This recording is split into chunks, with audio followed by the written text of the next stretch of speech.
Ako si Didang, isang CEO. Nagmamay-ari ng Gaisano Mall at hindi nila alam nagpapanggap ako ng isang pulubi. Mukhang may pulubi na pumunta dito. Ano kaya ang pakay niya dito? Magandang araw po sa inyo. Ano ang pinakamura po sa inyo alahas diyan? Naku, pasensya na po kayo. Wala pong murahing alahas dito. Bawal din ang pulubi dito.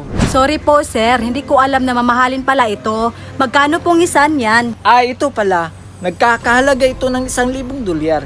Hindi mo kayang bilhin ito. Mahal pala. Magkanong isang yon? Ang singsing din ito, nagkakalaga ng $2,000. Hindi mo rin kayang bilhin ito. Naku po, pasensya na po kayo. Doon na lang kayo sa kalye. Bawal po kasi ang pulubi dito dahil mamahalin ito. At dahil ang mamahaling bilihin dito, hindi mo kayang bilhin. At sa porma mong yan, hindi yan bagay dito.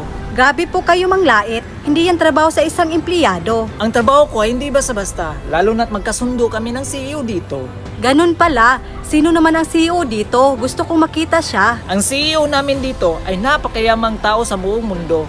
Huwag na lang itanong ang pangalan niya kasi siya ang nagmay-ari ng Gaisano nito. Huwag ka na lang magtanong, isa ka man lang pulubi. Sobra na po kayo. Hindi po yan trabaho ng isang employee.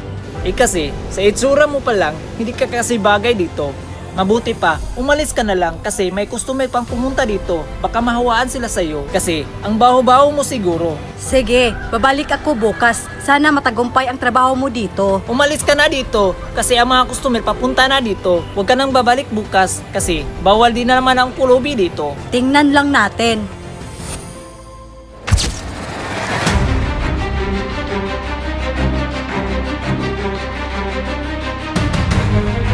Sinong naglakas loob na bumalik ang pulubi dito? At sino namang sinasabihan mo? Ako ba? Oo, ikaw. Bakit ka nagkaalahas? Mukhang mamahalin pa yan.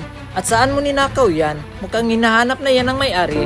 Di mo ba alam ako ang CEO dito at nag-iisang nagmamay-ari ng kumpanyang na ito? Ha? Sinong naglakas ng loob na angkinin ang kumpanyang ito? Isa ka lang pulubi. Ang kapal ng mukha mo na angkinin mo ang kumpanyang ito. Sige, para malaman mo ang totoo, may katibayan ako dito. O ito. Ha? Sige, ano ito? Hala, ikaw pala nagmamayari ng kumpanyang ito. Pasensya na po, ma'am. Pasensya na po, ma'am. Ngayon, nalaman mo na kung sino ang CEO dito. Ngayon, ano ang gagawin mo dito? Pasensya na po, ma'am. Ano ang gagawin ko upang makabawi ako sa inyo? Ngayon, saan ang tapang mo? Patawarin na po ako. Luluhod na lang po ako. Pasensya na po, ma'am. Pasensya na po, ma'am. Tumayo ka dyan dahil hindi yan sapat sa akin. Ang dapat sa'yo, umalis ka dito dahil sisanti ka na ngayon. Ngayon, nagmamakaawa ka na, umalis ka na dito at liligpitin mo na ang mga gamit mo para makaalis ka na.